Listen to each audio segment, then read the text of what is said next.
Magandang araw ho sa inyong lahat mga kapatid. JDB uli ang inyong abang lingkod.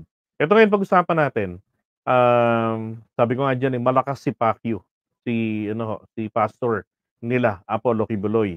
Diyan ho sa korte ng Davao City akalain niyo ha, dahil puro sa desisyon ng korte na yan, pinalabas po ang PNP mula sa loob ng KOJC. Ano dahilan? Ano yung justification nila? So yun yung pag-uusapan natin dito. Okay? Ayan, oh. So sabi rito, kanina 'tong, hapon, RTC Branch 15 of Davao City orders the PNP, to cease and desist from their operation inside mga kababayan, kaya ko eto, 'yan, inside po. Pinagbawalan lang po yung mga pulis na yung mga kapulisan po natin na mag-operate, okey, mag-operate doon po sa loob ng KOJC. Okay, and then, pinapaalis din po yung mga ano, yung mga barriers, yung mga harang na nilagay nila. So yung gate ng, KOJC, yung purple na gate dun, pinaalis dun yung mga pulis pati yung mga harang nilang nilagay, yung mga barriers. Pero hindi po pinaalis ng korte sa harapan, sa gilid ang kapulisan.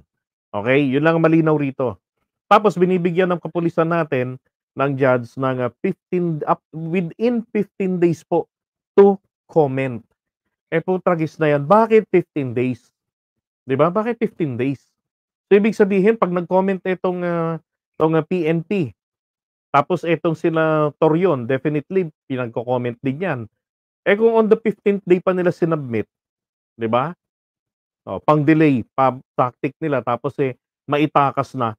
Alam niyo ho, nung tinignan ko nga ito sa internet kanina sa Google Earth, and I suggest do the same, magugulat ho kayo. Makikita niyo na andun ang airport, katabing-katabi lang yung hangar, yung lagayan po ng ano, ng, mga eroplano at helicopter nito ni Kibuloy. Kaya nga ho itong ating PNP, sinabi kahapon ni General Torre na itatakas ng mga taga KOJC si Kibuloy. Kasi nga isipin niyo katabi lang, 'di ba, katabi lang. Kaya pala itong mga damuho zombie apocalypse nung hapon, nung mga bandang 6:00 para makubkob nila itong Davao City Airport o kung anong pangalan nung airport na 'yan, International Airport. Nang sa gano'n, madali na ho, buong layanan na maipupuslit nila roon si Kibuloy. 'Di ba, maaaring gumamit ng pribadong ano niya, eroplano niya o kaya helicopter niya. 'Di ba? O kaya naman, sumakay sa ibang eroplano, o maitakas nila. Gano'n ang kanilang, nakikitang balak ng kapulisan.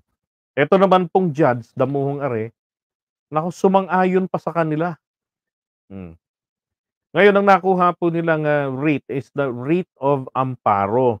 Kasi nga ho, ang sabi rito, "It is a remedy available to any person whose right to life, liberty, and security is violated or threatened with violation by an unlawful act or omission of a public official, employee, or private individual or entity." Okay. So sinasabi ho, kaya ho yung mga tao na yan, sobra ho ang gugulo nila. Sobra talaga silang lumulusob at ako'y naniniwala na sinadya po talaga silang utusan, harangin, hadlangan ng mga kapulisan.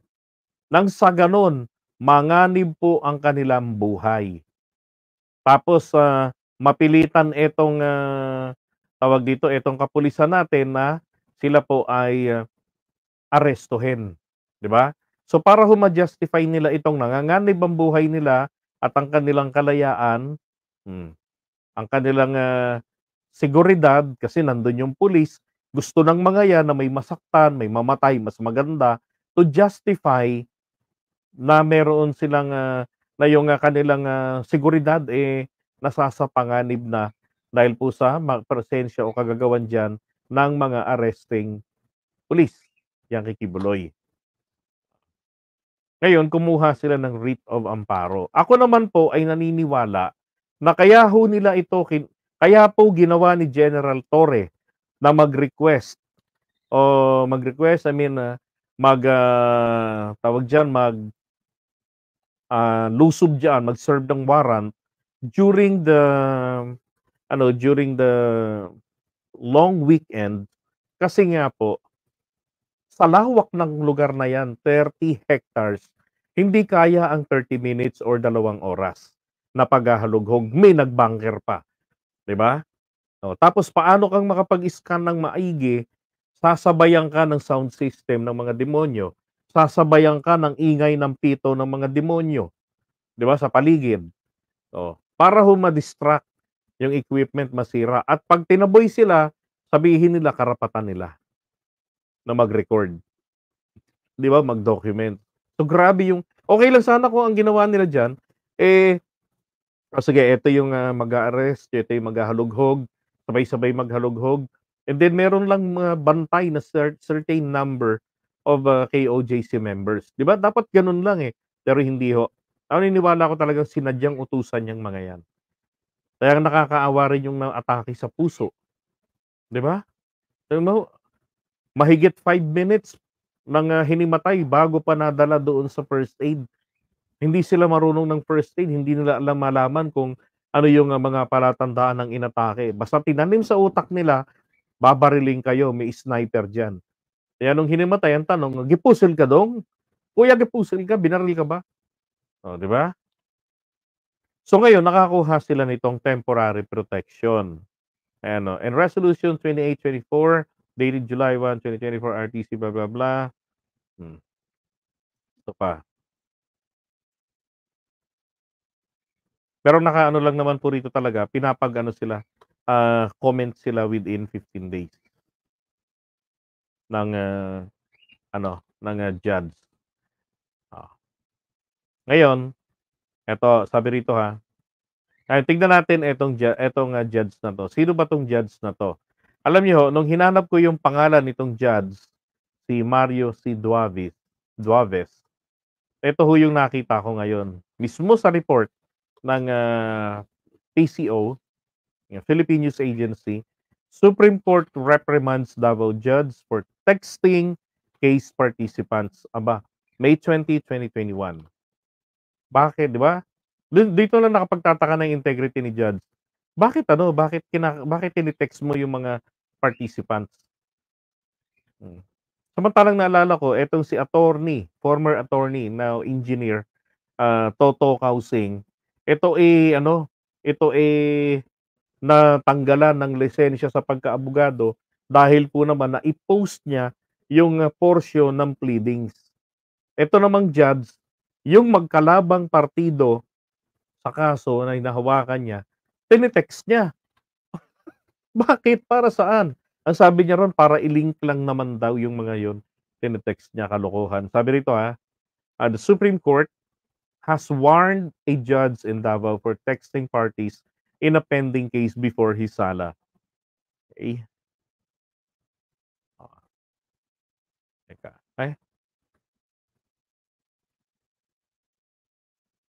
yan. Following the recommendation of the Court of Administrator, Duaves is hereby reprimanded and is sternly warned that a repetition of the same or similar act shall be dealt with more severely.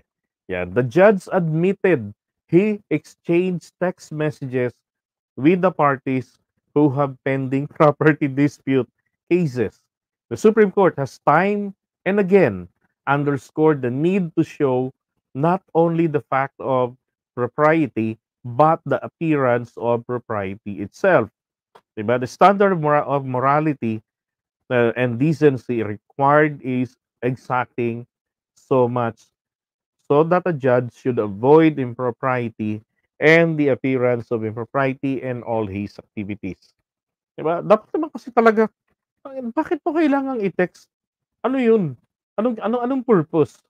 Just to link them? Kalokohan 'yan, 'di ba? So diyan po, sabi ko, teka muna, kung nagagawa ng judge itong ganitong irregularidad, para sa akin po, this is improper, itong ginagawang ito ng judge na 'to.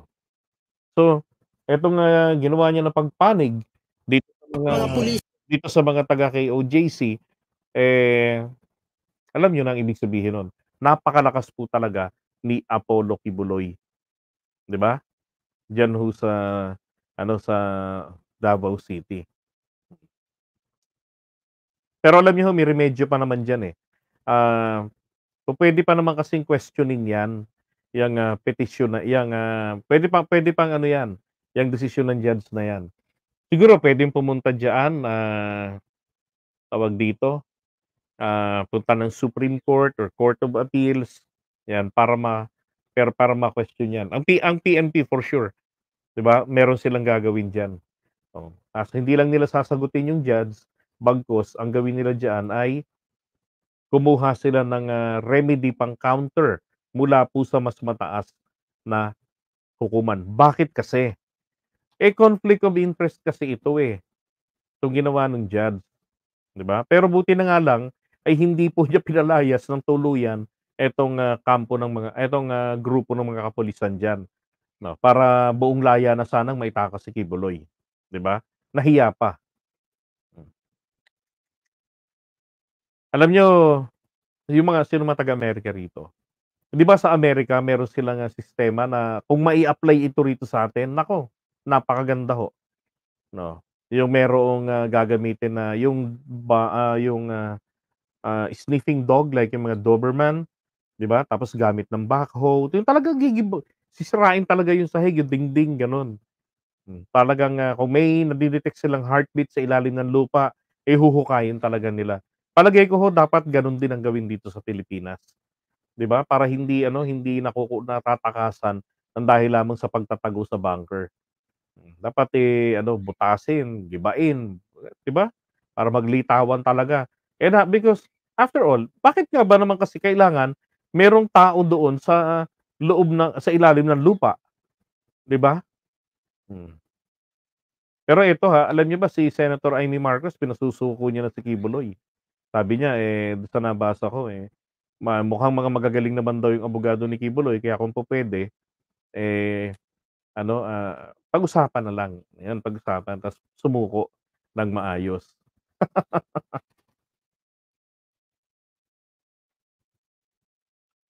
Ay naku. Alright, so iyon muna natin ito and then tignan natin kung ano yung magiging remedyo ng, o ano yung, counter